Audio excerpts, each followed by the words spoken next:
Welcome back to The Real Story.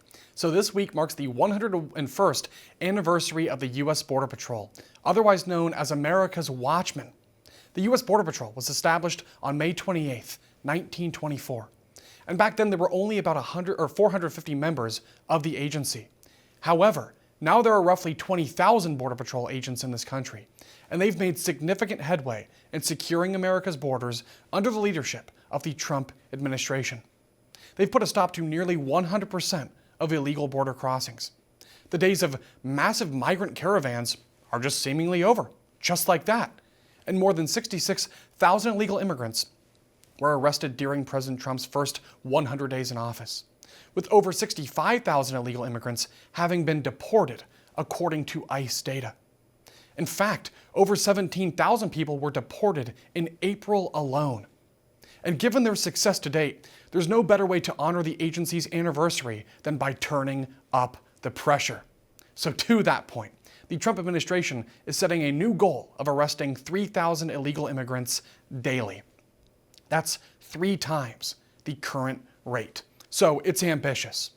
And it's unclear if ICE has enough agents to make that many arrests every single day. However, the logic behind this goal is crystal clear. The Biden administration allowed well over 10 million people to illegally enter the U.S., and it's going to take aggressive action to apprehend them all, let alone deport them all, especially since the Trump administration only has a few years to do it. But speaking of taking aggressive action, ICE agents conducted a major raid at a construction site in Tallahassee, Florida on Thursday morning, arresting more than 100 people believed to be in the U.S. unlawfully.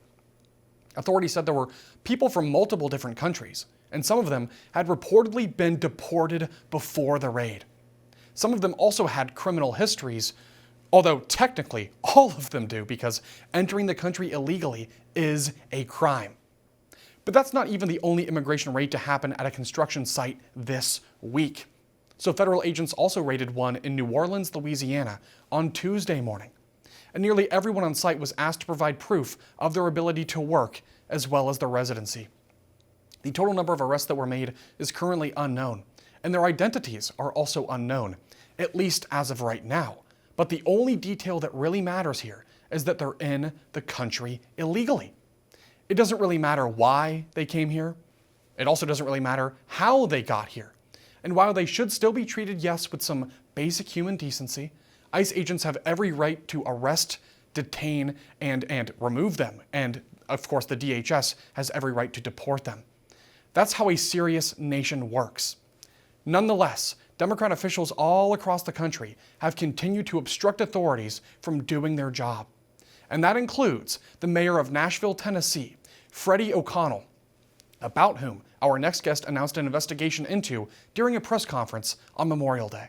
Due to the remarks of Freddie O'Connell and the potential for aiding and abetting illegal immigration, the Homeland Security and the Judiciary Committees will be conducting an investigation into the mayor of Nashville, his conduct, and whether or not federal dollars have been used in criminal enterprise. I will not back down. I will not relent, and I will always stand with law enforcement. I want my community and I want my country back. Here to discuss is the man himself, Republican Congressman Andy Ogles, the U.S. representative of Tennessee's 5th Congressional District. Congressman, thank you for joining me. Absolutely. Thanks for having me. So I love what you're doing here with the Nashville mayor.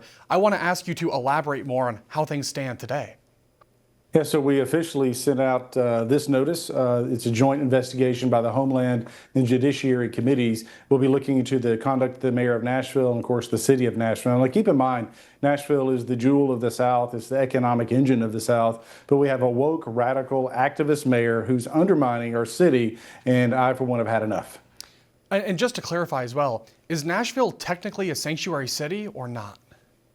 Well, so technically it hasn't been, but because of the mayor of Nashville and his actions, it is now on the sanctuary city list. But keep in mind, that's because of the actions of the mayor.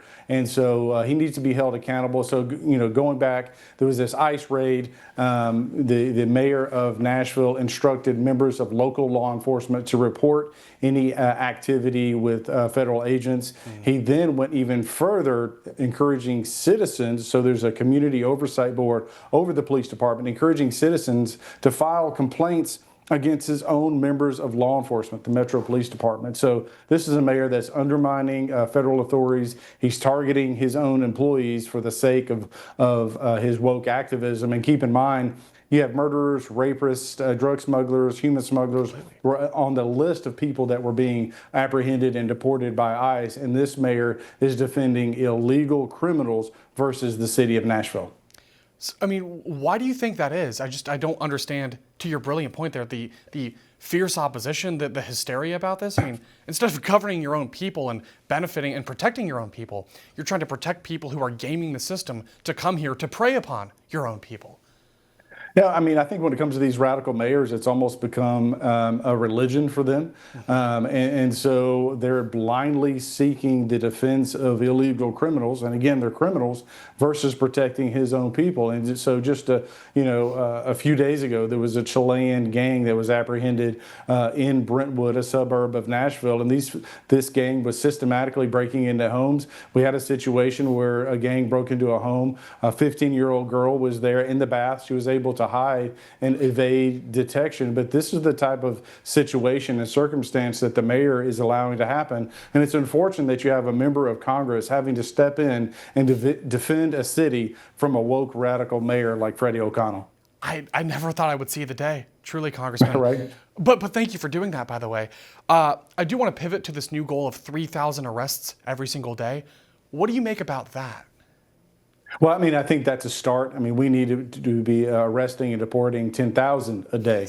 You had 10 million or so come into this country illegally, many of whom have ties to MS-13 or Ogles or some other cartel or other gang in Mexico, Central or South America. So we need to recognize that if you come into this country illegally, at that moment you become a criminal. So all of these individuals have committed a crime. If you're working without a social security number, that's a crime. If you fraudulently obtained a social security number, that's a crime. If you're driving without a license, that's a crime. So the list goes on and on and on.